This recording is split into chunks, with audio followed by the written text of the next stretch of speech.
some more cantrips or counterspells, because the way Julian's hand shaping up, he is literally just one piece away from killing his opponent. Especially, he sees Probe and he just sees 4 bricks on a Ponder. Like, yeah, absolutely. That's got to make you feel good. Yeah, Caleb is going to lead with a Gitaxian Probe to get full knowledge of what's going on. Drawing into Flooded Strand. Let's see how he operates here. He has the option to play Cabal Therapy or Divining Top this turn. Yeah, so it looks like he's going to fetch out an Underground Sea. We'll decide if that's a punt or not, because he didn't use his Flooded Strand. It's not going to matter in this matchup, but I just think it's kind of funny. Wow, he's already trying to go. What is going on? Interesting. And I like the play here that so Julian is tapping top, assuming that Caleb has lethal with this Dark Ritual. Yeah, if your opponent probes you on the play, goes land, fetch, Dark Ritual, I'm just like shaking in my boots. I'm trying to kill them like right away. Not especially with that kind of deck, because you want to stop the Dark Ritual, because he might not have enough mana the next turn to Entomb Angoria's Vengeance or Shallow Grave all at the same time. Where if he stops the Dark Ritual, he can give himself some time to draw out of the hole he's in. Yeah, I mean, Probe Fetch Dark Ritual usually means a turn 1 kill through Force of Will. So yeah, you gotta you need to nip it in the bud more than try to get the key piece that they're going for. Right, secure another draw step. Caleb is going to name Ponder with the Cabal Therapy, the confirmed hit. Yeah. I mean, he knows that Julian didn't hit a Force of Will when he flipped the top and didn't force, so you might as well go for the Ponder, because the top card could just be a complete break. You don't know what's there. Right. Also, the fact that Caleb didn't even have the kill, it would make more sense for him to just take something that he can rather than something that could be. Gotcha. So he kept. So this is looking pretty good for him. If he's keeping all 3 without a shuffle effect, that means he gets the Thoughtseize away this counterspell that he now knows about. He knows all the cards in Julian's hand, and then that means next turn he's going to be more than likely going off. I'm assuming, just the way that things are playing out. Yeah, I mean, this is fantastic sequencing by Caleb. The double Thoughtseize to pierce all of Julian's action basically in the form of top and counterspell. Not to mention, look how embarrassing this Engineer Explosives is. Right. Puts it in play. Maybe this will stop your Lotus Petal that you need to play early. I don't know. Yeah, I'm actually surprised that it got cast, because if he drew a Mentor, then that's a prowess trigger and a token that could end up mattering. Yeah, that actually could. I wonder. I mean, maybe Julian's in like this position where he's just so afraid of dying that potentially stopping a Lotus Petal might be a thing, but Caleb could just elect not to play it. Mm-hmm. Yeah, Julian drawing Ponder for a turn. Looking at the top 3, I don't know if we have visual on that, but he's going to find a counterbalance, and that's a huge draw. Wow. Jeez. If he has almost anything in his top 3, like what 1-drop, what is there anything that doesn't cost 1 that's going to put a creature in the graveyard from Caleb's side? Like, is he going to try to have to discard the hand size to get through this counterbalance or something? Well, I mean, so Julian doesn't have access to Sensei's Divining Top right now. Not currently, yeah. Yeah, so once he. I mean, miracles. It's always just around the corner. Yeah, exactly. So I mean, once Julian draws 1 more card, Caleb will know that Julian is operating blind and will be more inclined to play his 1-drops and hope that Julian just doesn't get lucky. What's interesting here is that Julian tapped his mana. Maybe he did it to sort of like signal something that he doesn't have. I'm curious if that was just like on accident or if it was actually intentional. Mm-hmm. I would be surprised if Caleb decided to Cabal Therapy this turn. I think he likely wants to save it the turn he wants to go off to check the counterbalance. Wow, so he's going to go ahead and just jam. I wonder what he's going to name. Because he doesn't know about anything here. Maybe Snapcaster? No, he knows about the Terminus, but that doesn't really matter. Yeah, exactly. I'm actually really surprised he named Jace the Mind Sculptor there, because I think if Julian had it, he would have just played it. His hand would be Terminus Jace. He's not just holding that up, Right. That really surprises me. I I think a better play there might have been holding that therapy to check the turn of he wanted the combo, see the counterbalance, the top card of the counterbalance, and then maybe name Force of Will or counterspell to try to clear the way for your Shallow Grave. Right. Yeah. I agree with you on all counts. I'm interested to see Julian drawing a volcanic island for turn that he saw with the Ponder. Now drawing a Snapcaster Mage. I'm wondering if Julian should have resequenced the cards, so that potentially his Force of Will couldn't have gotten Cabal Therapied. Mm-hmm. But flashing in Snapcaster Mage to Ponder, getting a little bit more vision, setting up the counterbalance, electing to use the Snapcaster on the Ponder instead of hold it up for the counterspell. Yeah. I do like that because like getting a clock on is super important, especially when he doesn't have access to a top. Not to mention this Snapcaster is doing both roles. He's going to find himself closer to a top with that Ponder. He could set up the top of his deck if he doesn't find one, and he's getting pressure on because if he's able to get an attack in, he could Gorya's Vintage or Shallow Grave or Gristlebrand and only draw 7 before, and then if Julian's able to Swords to Plowshares or do something, he could limit him to those 7 cards, which is maybe enough to brick off and then let Julian get his lock in place and end it before Caleb's able to come back again. Right, for sure. Do you remember what Caleb's opening hand was? I thought it was like Probe, Therapy, Ritual, some lands. It was a land, a top, a Probe, a Therapy, a Dark Ritual, a Lotus Petal, and a Gorya's Vengeance. Oh, that's some pretty good memory. Yeah. I'm interested that Caleb chose to keep that. Actually, that's pretty fascinating. Do you think he's willing to play Jace here? Yeah, I think playing Jace here is not that bad of an option actually. Does he know the next card down? Because he has one more unknown card, and I'm assuming it's not a blue card because he would have drawn that and had Force up while casting the Jace. Card on top is a land. Okay, yeah, so it's just another land on top. I'm actually surprised he didn't hold the Jace, just to have protection, because if he gets to play fetch land, then shuffle up that land on top, and maybe if he finds another blue card, then that's all he really needs to win the game.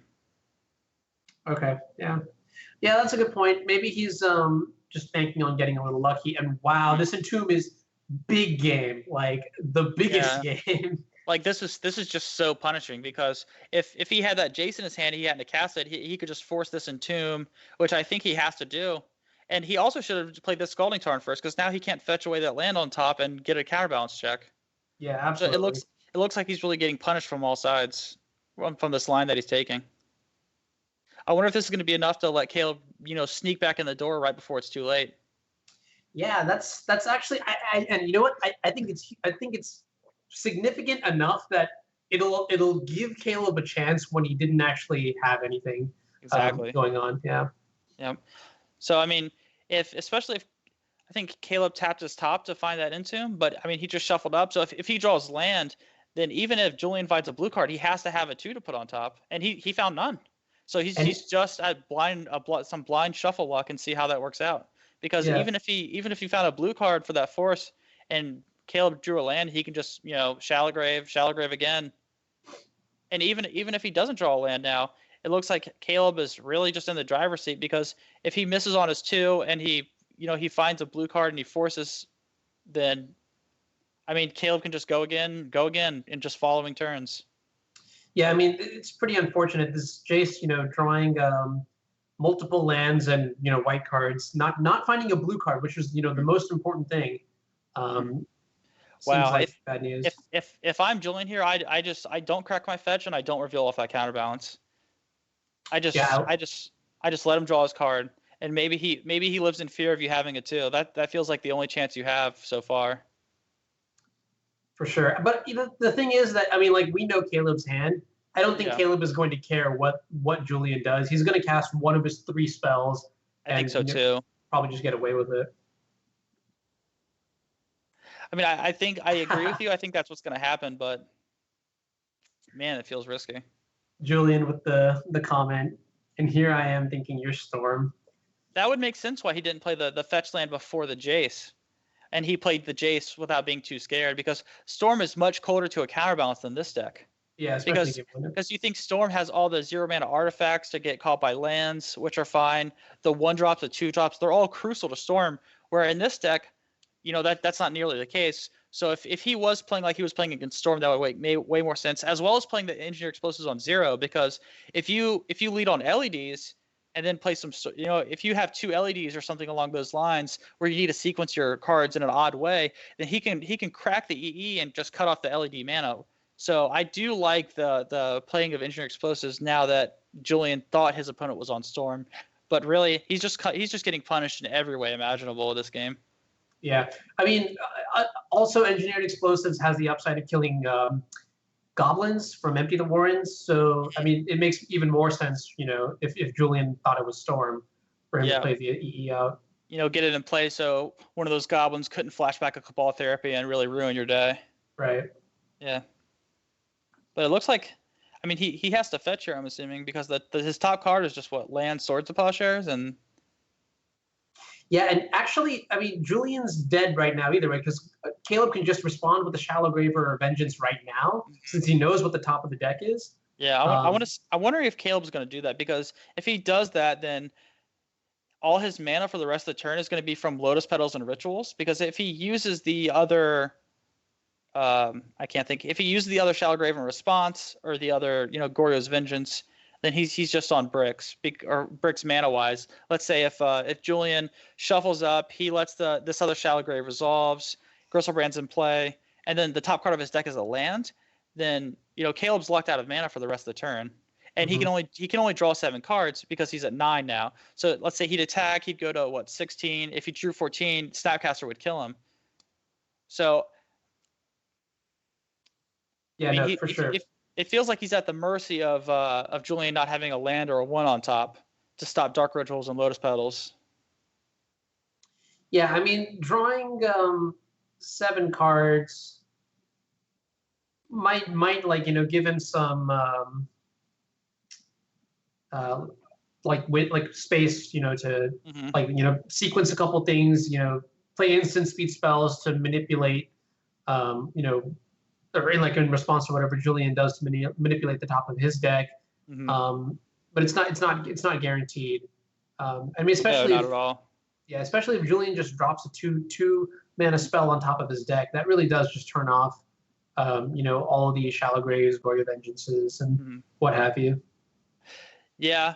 I mean, I think Caleb's still just weighing his options now, unless we have a pause for some reason. I think he's thinking about that now too. If he has no mana, it's going to be way harder to win this game. I think it might be worth the risk of just letting him hit the 2, because there aren't that many in the deck left, correct? So there's 3 more counterbalances, and I can't remember the exact number of Snapcasters and counterspells, but that's all that's left.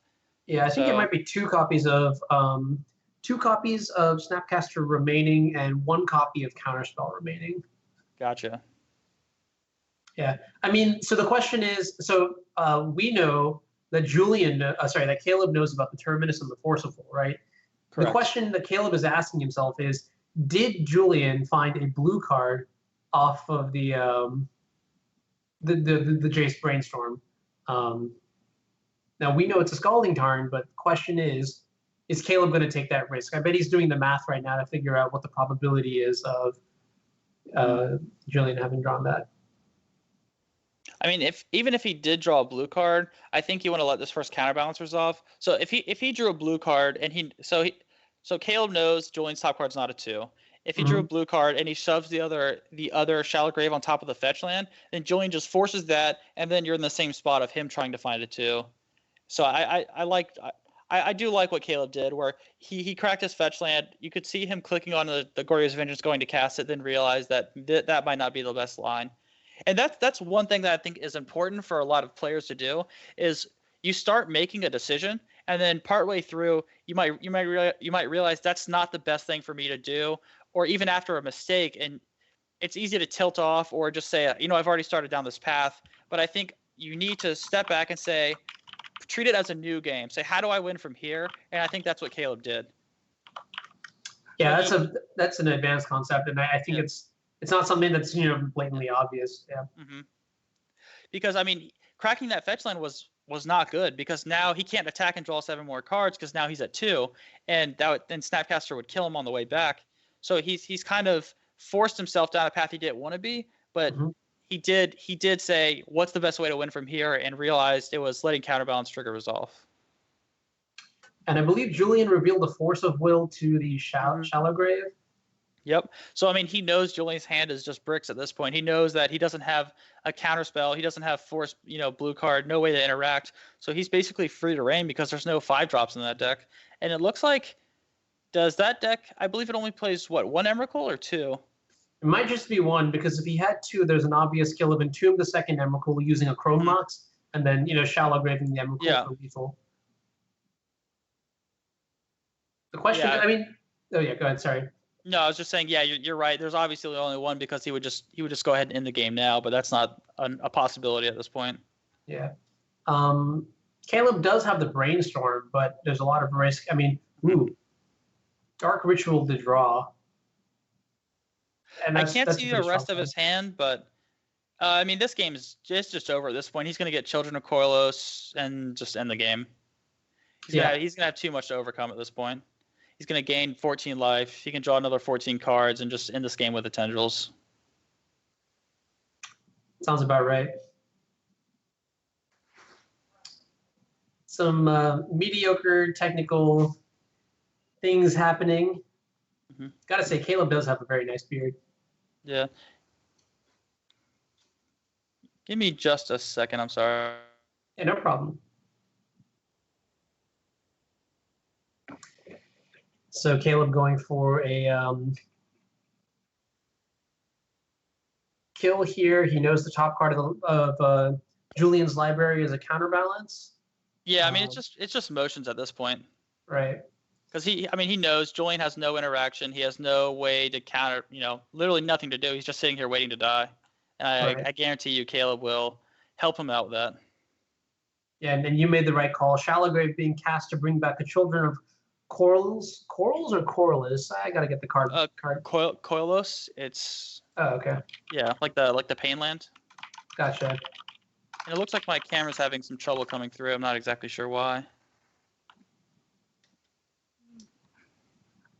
No problem. We'll work on that as these players finish out their match.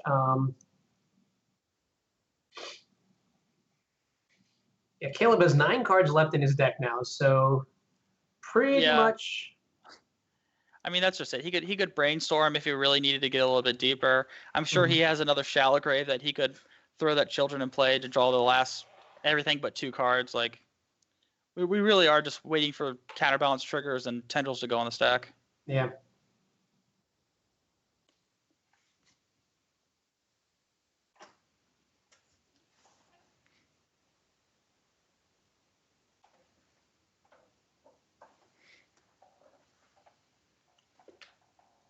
There we go. And we get to see what is in Caleb's hand. Honestly, it could probably be like ham sandwiches at this point, though. You are right, Daryl. A lot of good cards, though. Yeah, it looks like they have a pause for something, or I assume this game would be over. Gotcha. That makes sense. Oh yeah, it looks like there's a little bit of technical difficulties, but it'll be back up in a second, and Julian will be dead. Yeah. So in the meantime, I guess we could talk about sideboarding and options like that while we figure out what's going on. Are you familiar with Tinfin sideboard? I don't know the I couldn't tell you the sideboard strategies off the top of my head, but if I saw the deck list, I feel like I have a pretty good gut instinct of what to be doing with it. Okay. Because I feel like you want to board similarly as how you do with Storm. Or I know Storm they I believe they trim like some cantrips and things like that against Miracles, and they try to be like faster and more all in because you don't have time to beat their long game of counterbalance. Gotcha. And it looks like we're resuming play, but we're definitely going to revisit the sideboard strategy here. I think Tinfin's has something spicier than normal. Julian's going to take this opportunity to crack the engineered explosives, but it was it was a similar use to I was pointing out earlier about the Alliance of Diamonds. He can actually crack the EE with the Chrome Mox trigger on the stack, and it makes it so Caleb can never get mana out of that Chrome Mox before it's destroyed. Right. But at this point, Caleb has drawn so many cards, seen so much of his deck that he's just like, here's another one. And I bet that if Julian had anything for that, Caleb would say, "Well, you know what? Have another one." Yeah. I mean, at this point, I just assume Julian has hit F6 and just said, "Have your fun," for the stream. Because it is fun watching this deck go off. I mean, when's the last time you drew 40 cards in a turn and gained 50 life and attacked with a 7/7 and killed your opponent with tendrils? Yeah, that is pretty fascinating. I mean, storm count is way more than 6 at this point, though, right? Oh yeah, who knows? Who knows these things? I assume I mean, if he really wanted to, I bet he could just keep shuffling his deck up and dark ritualing until he had enough mana to cast Emrakul and take another turn. Oh yeah, you're right. You're absolutely right. Yeah. Which is pretty hilarious, actually. Yeah, this deck gets out of control. Yeah, Caleb just has to make sure he doesn't accidentally misclick here and accidentally, draw too many cards, because I don't think he could misclick. Like if he goes below 7, he can't activate Gristlebrand, and if he accidentally casts the wrong card, it just doesn't matter. He has so much mana and so many cards that he can do what he wants. Well, sorry, what I meant was he needs to not activate Gristlebrand again before gaining life, because he will. Sorry, not before gaining life, before adding more cards back into his deck, because he only does have the 2 cards left in his deck. Oh, you meant like actual killing himself by deathing on accident. Julian does have an out, and we have determined it, so. Let's see. Does he not play a Tendrils on his deck? That's a fascinating question. I'm looking at his list right now. Let's see. 4 Shallow Grave, 4 Lotus Petal. Wow. Okay. Yeah, that makes more sense. I was curious what was happening. Oh, he actually can't draw exactly down to 0 cards in his deck. Yeah. Okay. So it turns out, actually, Daryl, that Julian does not have a main deck copy of Tendrils of Agony. Sorry, not Julian. Caleb. Caleb does not have. Yeah. Caleb does not have the main deck Tendrils. So really, Caleb's win condition, like to guarantee that he wins this very turn, is to hard cast Emrakul at Aeon's Torn and take an extra turn. Oh, that's hilarious. I mean, It makes sense. Like it maybe Tendrils is just a sloppy way to kill your opponent with this deck, because you don't need that card to win the game. And when you're already going off with Gristlebrand and Children, then Emrakul is the best win con, because it's already in your deck, so you can just keep going off anyways. Right, absolutely. And I think there is going to be something of an infinite loop here as well, where at this point, Caleb has lost so much life and gained so much life and then lost that life again, that this Children of Corliss is going to get him 68 life. So what do you think the chances are in paper that if you're playing this, it's too annoying to keep track of, so you just concede if you're the Miracles guy? You're like, I'm sure you got it. Let's just. I would snap concede, like just mostly because I know how the deck works. I mean, Caleb can always Cabal Therapy himself and get rid of his Emrakul to shuffle up his graveyard and stuff like that. Oh, but he only has Cabal Therapy. He's got to Thoughtseize himself and lose more life for this Children of Corliss. Come on, man. Yeah, you're right. This is why you make the top 8 of events and I don't. It's the small things. Yeah, I Thoughtseize myself when I should. 1, 2, 3, 4. Oh, he could just hard cast Emrakul right now, actually. Yeah, that's over now. Right.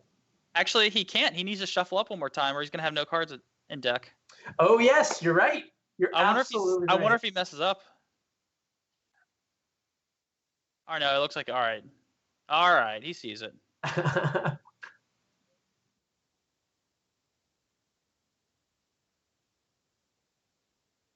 Yeah, Caleb has probably played this deck more than enough to know the things that can happen, the bad things that can happen when you. He also could have cast the Emrakul and then sacked it to Therapy to shuffle, but still get the extra turn. Yeah. He'd have to do it all again the next turn as well, but. Right. So Mike is mentioning that Caleb also has the line of hard casting. Oh, okay. Sorry. Okay. Cool. Yeah. So this deck literally has infinite turns. If your opponent's at like 150 life and has a bunch of like hundreds of permanents in play somehow, you can literally like kill them from infinity with this deck. In theory, you just keep attacking them with Emrakul until they literally have nothing left. You can keep just sacking it to Therapy, looping every single turn, be at hundreds of life. That's pretty disgusting. comical, yeah. Well, actually, you're limited in the number of Cabal therapies you can flash back, right? Because yeah, actually, like, yeah, that makes sense. Actually, yeah, I guess you are limited to the number of Cabal therapies you can flash back, but I'll count it as infinite once you annihilate your opponent for 36 permanents or something and hit them Sure. for.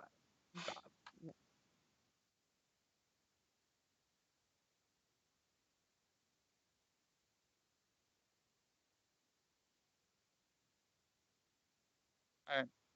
Cool. And I just want to take a look at Caleb's sideboard because it is pretty spicy here. We see Caleb having a transitional sideboard where he's opting to board in creature threats like Monastery Mentor and Dark Confidant, things that you would not normally see out of a combo deck. The thought process is that Julian is going to board out all his removal spells to interact on the stack better to fight Caleb's primary game plan. But Caleb is going to pull a fast one on Julian and say, hey, you know what? My new game plan is to get you. Now, Caleb still does have access to some combo elements, I believe, in the form of Reanimate and Gristlebrand, but really he's just becoming a different sort of Storm deck, a Monastery Mentor Storm deck. Yeah. For people that play Vintage, Monastery Mentor sees a lot of play, and it can be paired with Tendrils of Agony. I mean, to be fair, how many spells do you need to cast with a Mentor in play before the game's over? Like 3? Yeah, that's true. You really don't need Mentor. Doesn't need that much. Yeah, if they kill the Mentor, then like you have 3 1/1s on your next turn. You play 2 spells, attack for 9. The game's just basically over at that point, anyways. Right, and so Julian is being a little bit heads up here. If you look at the way he's boarding, you'll notice that he hasn't actually pulled out the Swords to Plowshares yet, which means that he understands, that Caleb is out for, the cheese. Interestingly enough, Swords to Plowshares works only so well against Monastery Mentor. If Caleb is able to chain a couple draw spells, after resolving the Mentor, the Plows will not be enough. Yeah, and if you can plow the Gristlebrand when he's at low life, or get him in a situation where he can't leverage the extra cards, like when you have a counterbalance lock and you can like use the Swords of Plowshares to do something. Like usually, even if he draws a bunch of cards, if you're able to get a turn of reprieve where you can cast and get your counterbalance lock and come back and put control of the game, like he doesn't really have a way to interact with a counterbalance lock. So like even if he gains 7 life and draws 20 cards, like it might just not matter because he can't resolve any of them. Yeah, no, for sure. So let's see. Julian's going to keep a hand of Flusterstorm, Top, Brainstorm, 3 lands, and a Surgical. How do you feel about this hand? How do I feel about this hand? This hand seems fine. I think it's got everything that he wants to have in the deck. He can go off on turn 3 if his opponent doesn't have any interaction because he can check first with Probe. If he draws discard, that's everything he needs. He can go off on turn 2. He doesn't need to wait. If he plays Entomb Go, and then let's say Julian messes up with his fetch lands somehow where he doesn't have the available mana for Flusterstorm, if he puts Gristlebrand in play and draws 14 cards, how can he lose? You're right. Especially if Julian doesn't have counterbalance lock already in play. So now here we see the power of Monastery Mentor coming out of this Tinfin's deck. Oh, wow. Yeah. Containment Priest is huge here. To be fair, Caleb's hand is great, but Julian's hand just has like everything he needs. He has a free way to interact with Gristlebrand. He has a Flusterstorm. He has Containment Priest. Caleb can just look at his hand with this Probe and just know he's gonna have a hard day. Yeah, and Caleb's only form of disruption is through cards like Thoughtseize and Cabal Therapy. He doesn't actually play Force of Will in this deck. Mm-hmm. So the stack-based answers like Flusterstorm are going to be king. Once Containment Priest actually hits the table, I don't know if Caleb has a way to get it out. Yeah, that's what I would assume too. His only way is going to be this Monastery Mentor, because Containment Priest says non-token. Yep, I thought so. I just want to double check. So he can still mentor. So Julian's going to be stuck trying to find one of the swords of postures he left in. But yeah, this is not looking good for. And if you give me a Caleb second, any kind of Daryl, way. I need to run to the restroom really quickly. I'll be right back. Just something got in my eye. Gotta wash it out. Yeah, go ahead. I'll take the seat.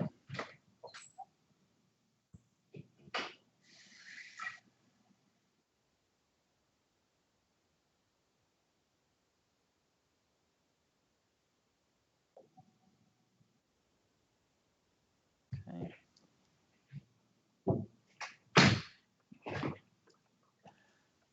And I'm back. Did you miss me? I did actually. So the biggest thing that happened when you got back, Caleb went from 16 to 14. So now that you're caught up, we can we can see this monastery mentor resolve. Right. Yeah. And Yes. so, yeah. Go ahead. I was gonna say because Julian currently doesn't have any way to interact with it. So even if Caleb plays all his crappy cards that do nothing against Containment Priest, like he's still just gonna lose unless Julian peels a Swords of Postures just like he planned off this brainstorm. Yeah, and that is an extremely timely draw by Julian here. If Caleb had the opportunity to untap, the game would likely be over. Now, what is interesting is that now Julian has multiple Snapcasters available to him. He is going to be able to Snap Plow to answer future Monastery Mentors. Yep. I mean, the Snap Plow feels good enough. Even if Caleb plays Mentor and then a Probe or Brainstorm or something along those lines, plowing away the Mentor itself feels good enough at this point because Caleb doesn't really have another way into the game when facing a Surgical and a Flusterstorm. Right. So Caleb is going to lead with a Brainstorm for this turn, looking to maybe find some sort of velocity, shuffle away some of the clunkier spells in his deck. Mm-hmm. Dark Confidant is a good draw here. Yeah, I mean, Dark Confidant is a good draw from Caleb's seat, but from Julian's seat, it's another thing that doesn't matter. Oh, true. You know what I mean? Yeah. He's a Snapcaster, plow that as well. Caleb will go to 14, get attacked down to 10, and then he has 3 turns to win the game, and through everything that Julian can present. But I mean, Cabal Therapy does throw a wrench in these plans. He's like forced to Flusterstorm here. If Caleb plays Dark Confidant, he might just sack the Therapy to try to get a Snapcaster. If he if he flashes in the Snapcaster to try to get him to name something else, he could name Surgical. I mean, Caleb feels like he has a lot of play here in the ways that he can pressure the cards in Julian's hand. But unless that Containment Priest trades with a creature, it doesn't feel like a lot's going to be happening. Yeah, and I don't think that Julian has any intention of letting this Containment Priest leave the table. No. How greedy does Julian have to be to ponder here for a land?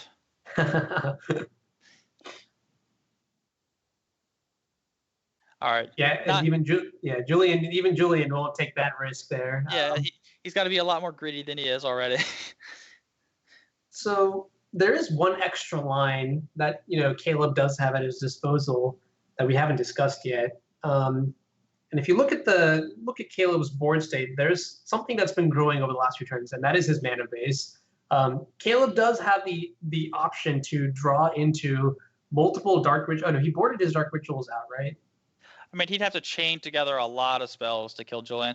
He'd have to have 9 spells. So, I mean, he'd need to almost draw to 7 card or draw a 7th or 8th card, chain like a cantrip or 2 together, and then just empty his entire hand and tendrils him and get through the Snapcaster Flusterstorm before Julian can actually kill him while hitting him for 4 a turn. Yeah, for sure. I was yeah, sorry, no, go ahead. Yeah. It's a lot to ask for, but it's kind of all he has left. Sure. Yeah. This other line that I was talking about was also a lot to ask for, but it was, potentially drawing into multiple Dark Rituals and hardcasting a Gristlebrand, which would also be, pretty powerful. Another tall order.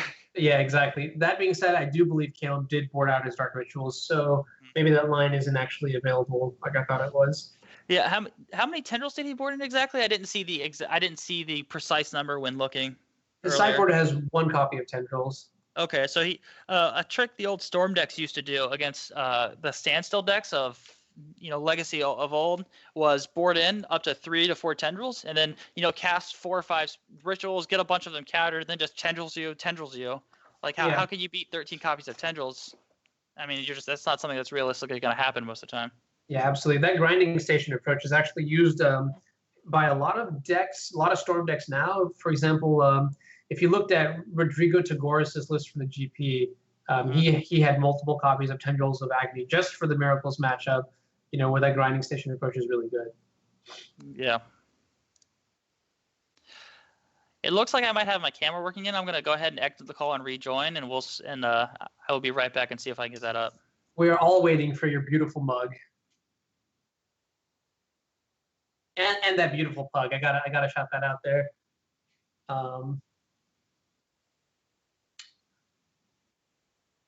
But looking back to the match, it seems like Caleb decided to take a quote-unquote value or desperation Tendrils of Agony, where he's looking to gain life to buy a couple extra draw steps. There we go.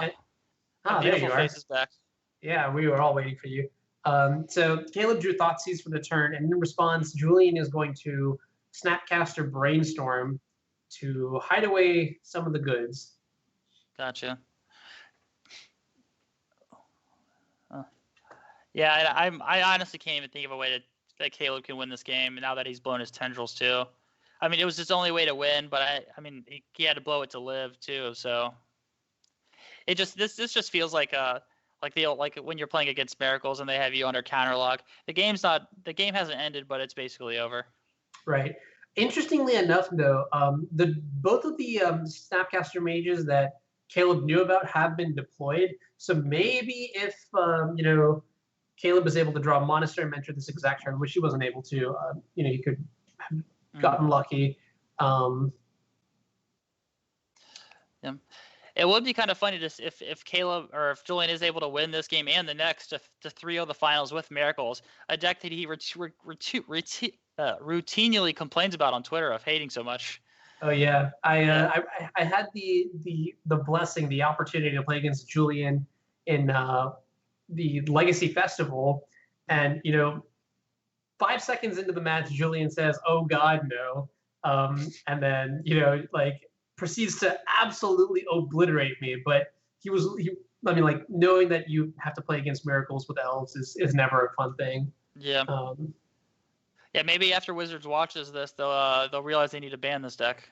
Oh yeah, and then I can have fun again. Sensei's Dividing Top is pretty obscenely powerful of a card. Mm-hmm. Yeah, as a Lands player, I know, I understand. I hate the top. Looking at sideboarding, it looks like Caleb was going to bring in some copies of Swords to Plowshares. Having seen the Containment Priests, he's going to want some way to remove it from the board. Yeah, it feels like a must. Like if that Containment Priest stays in play, it literally colds every angle that his deck has, minus getting Mentor online. It's also possible, if I were Caleb, seeing all these Swords to Plowshares get left in, I might have boarded out my creatures and gone more heavy on the Game 1 plan. Mm-hmm. Like have the same plan you did Game 1 with some additional Swords to Plowshares to interact with the creatures. Because if he plays Mentor and he only makes 1 or 2 tokens and then it gets Swords to Plowshares, that's not going to be good enough a lot of times. You need to get in the 3 to 4 token range to really have an angle on the game with that card. Right.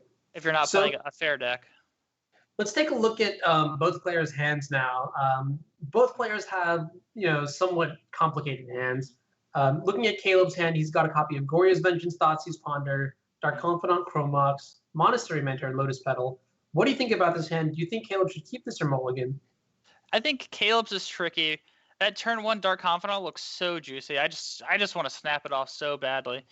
But I mean, he's 2 for 1ing himself on the Chromox to get into play. Call it 3 for 1 off the Lotus Petal. He doesn't have a land drop. If Julian has a Swords, it's basically game over for him because he's gonna need to sacrifice, let's say, his Thoughtseize, and then he'll have only a Chromox in play. So his hand would be Ponder, Goria's Vengeance, Mentor. Julian's hand, on the other, is much more simple. You just see what the 6 cards you get are after you mulligan. That's what I was going to ask. Julian, unfortunately, only has the 1 land basic Plains hand, meaning that none of his cards are really castable outside of the Swords to Plowshares. typically this is taboo and you should never play with it, but Julian decides to keep, and all I can say is the greed is real. Oh my! Look at the greed from both the sides.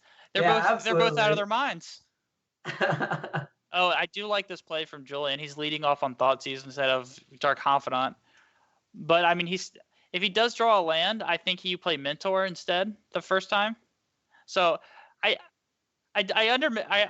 will say I underestimated Caleb's hand by a lot, because this line of play isn't something that I considered, but I really like it comparatively to the line that I was describing. But Julian, his hand seems tempting because he has the plow for the creatures. He has double counterspell to protect himself. But if he bricks off for a couple turns, like, that's not going to matter. Yeah, Caleb could really just steal the game. Yeah, like if he forces twice and uses his plow, they're both top decking. But Caleb's deck needs less cards to kill you. Like, he could just draw another Bob. He could just draw, like, Entomb into Vengeance or into Shallow Grave, where Julian needs to find Island. He needs to find a top. He needs to find a counterbalance.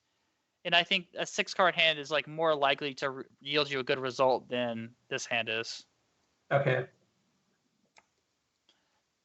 But my gut's telling me that Julian's just going to do what Miracles does and win easily, you know?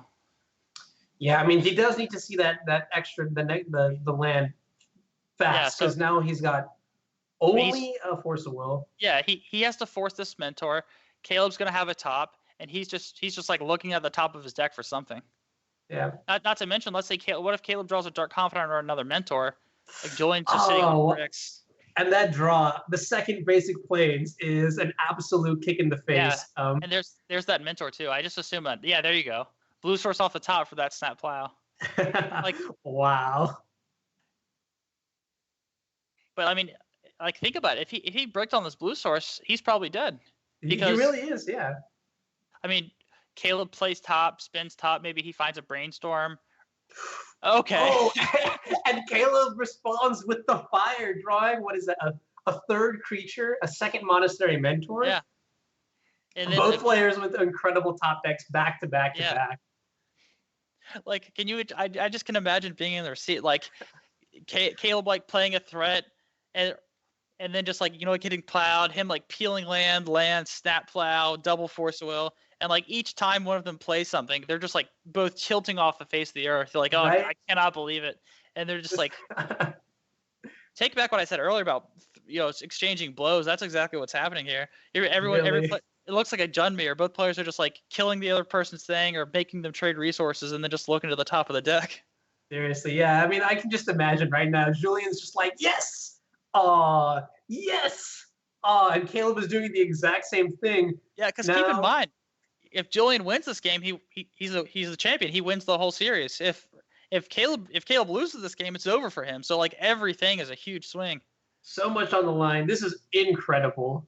And I would pay to see what's under this ponder right now. I don't want to have to wait. Ooh, and we get a little glimpse of it. Oh, we see Volcanic Ponder and Ponder. And yeah, you have to shuffle that. I think you really do. You have to go for the other plows that are in the deck. All right, let's see. Does he shuffle? Does he shuffle? Oh, he does. Okay. All right. So fetch land's not bad. Do you think there's no way Caleb offers a trade here, right? Like, he doesn't play. Oh, wow. That's insane. You just lead on Ponder, I think. Yeah. Actually, I don't like that. I think he plays top first. I think you play top, flip it, Ponder, top. Ooh, and then attack for 5. Yeah, a guaranteed 3 prowess triggers, yeah. Yeah. I think it's a small thing, but it matters here, especially if he wants to get an attack in. I mean, hit pro. who cares? Why do we try? And Monastery Mentor showing right now how it has made such an impact in the format of Legacy. You know, just untapping, taking total control over this game. Caleb is a huge favorite to win. This game, yeah. Especially because those Terminuses are gone. So, like, it's gonna be hard to beat these monks plus the top. He's gonna get 3 monks at least. And if you have 3 monks that are 2/2s every turn attacking, even if he finds a plow, like, maybe that might be too late. Oddly enough, I think that Caleb might have played that Ponder to try to find one of the reanimates in his deck to get that other mentor back, and then play top. But then he found Probe and got to see Containment Priest. So even if he found reanimate, he wouldn't have to take that line. Yeah, like, this is great. I really hope the rest of this series plays up to the standard of this game so far. Absolutely. I mean, this is it though, right? Because I mean, Caleb's everything is on the line, so he's gonna have to, bust it out. I mean, Julian still has 2 more decks left to go. Yeah, but I mean, I heard a rumor earlier about a 12-post deck that may or may not have been played. Wow, and there's the plow. I wonder what Caleb has on top of his deck. But even so, if he finds a spell every turn, what is Julian gonna do? Like double block a monk? Like he has to, and then he's just gonna die. Yeah, I mean, if he finds a second spell this turn, that is lethal on board, right? No, it's actually only 3, 9 power. Yeah. He would have to play top and 2 other spells. Like if he found top, if he flips top and then finds a cantrip, then that's lethal. He has to chump block. For sure. And then that lets Caleb find a reanimate or a shallow grave or all kinds of. Wow, that is hilarious. And that is phenomenal. Oh yeah. Because I mean, he can just lead with top and attack, if he wants to. Maybe Julian gets cheeky and doesn't want to get got by a removal spell, so he double blocks a monk, and then he plows him, and then just completely blows him out. Right. I mean, even single blocking 1 monk each is enough to get blown out by the Swords to Plowshares. Yeah. No. This is honestly such a game that is just delivering. Oh wow, there's more spells. Phenomenal. Yeah, I mean, is it possible for him to plow? Could he tap top, play Lotus Petal, play Swords of Plowshares, make these 4/4s, plow the Containment Priest, attack for 12, put him to 1, or force him to chump block, or it puts him to 13. I'm sorry, then attack for 12. Looks like that's what he's doing. Yeah, seems like it. So next turn he's got a bunch of lethal attackers. Yeah, this looks like it's it. Well, okay, so Jace. Jace still lethal, right? Because he draws top, plays top, taps and tombs, kills him he plays 2 spells, attacks him for 6 while he's at 5. Yep. Yeah, that looks like game. And Caleb Durwar gonna seal up, stay in the fight for 1 more match of Magic. This is incredible. Yeah. Took a hand that looked like crazy greed, took a line that might have been obvious to some people, but I just completely looked over it. That let him use the mana as much mana as he could every turn in order to deploy the threats he had. Punish Julian. I don't know if it's saying punish for the way this game played out, but maybe you could say punish Julian for not having a way to do anything in the meantime after he answered Caleb's threats. I don't know how to commentate after the game. I'm kind of blown away. I'm in shock, and I'm sure everybody watching is too. Yeah, that was. I mean, this is why we play Magic. That adrenaline, that rush, seeing just what is on top of the deck. This is pretty incredible. A really good way, to keep for the finals of the league. So yeah, I kind of wish that was game 3 of match 5. That would have been just the cherry on top. You know what I mean? Absolutely. So Julian does still have 2 decks left. Do we have any word? Have we confirmed what any of them are? We don't know yet, right? Because he hasn't played it all today. Are you kidding me? I want to keep this a surprise. I want to see this. I want to see the opening hand and figure out what he's playing. I want him to be. At this point, I just want to keep the hits on rolling, if you know what I mean. Yeah, absolutely. I just got a glimpse. Spoilers. It's over. With spoilers up, we know what's coming. I got a glimpse, if you know what I mean. Yeah. In case you haven't caught on by now, he is playing elves, and it looks like he's playing the version of elves that he has been championing lately with, I think it's no natural orders. It's more of a mid-rangey elves deck. Right. I believe it's called, so because there are no natural orders, the deck is definitely more chaotic. So the moniker for this deck is Chaos Elves. If you're familiar with Julian at all, he's been playing this for a long time. It's really designed to just crush miracles, as well as maintain that healthy, grindy mid-range aspect that Elves is really known for. You are sacrificing a little bit on the combo finish, but you still have access to Glimpse of Nature, and you still have access to, that one of Green Sun Zenith, sorry, one of Crater Hoof Behemoth that you can Green Sun Zenith for. Yep. So moving forward, I think Julian is selecting this deck simply because though the pre-board package is the main 60 is it may not have the best matchup against Caleb's Tin Fins. The post board with multiple copies of Thought Seizes and Surgical Extractions and Cabal Therapies gives Julian a lot of cheap interaction that he could use to steal a game. You know what I'm kind of afraid of for Julian for? What if he chose this deck because Elves is his best deck against combo decks? Like, what if he took 2 crazy fair decks thinking, like, maybe these are good against Miracles, and then I'll just play Miracles because it's so good, and then, like, what about that 12-post rumor? How is this deck being 12-post? Or how is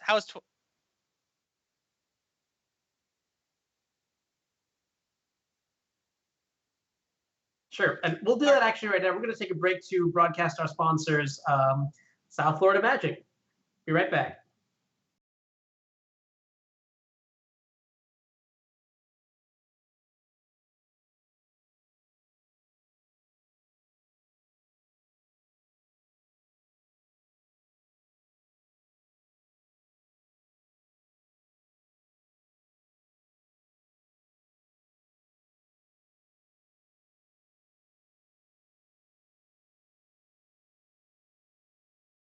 Looks like we are live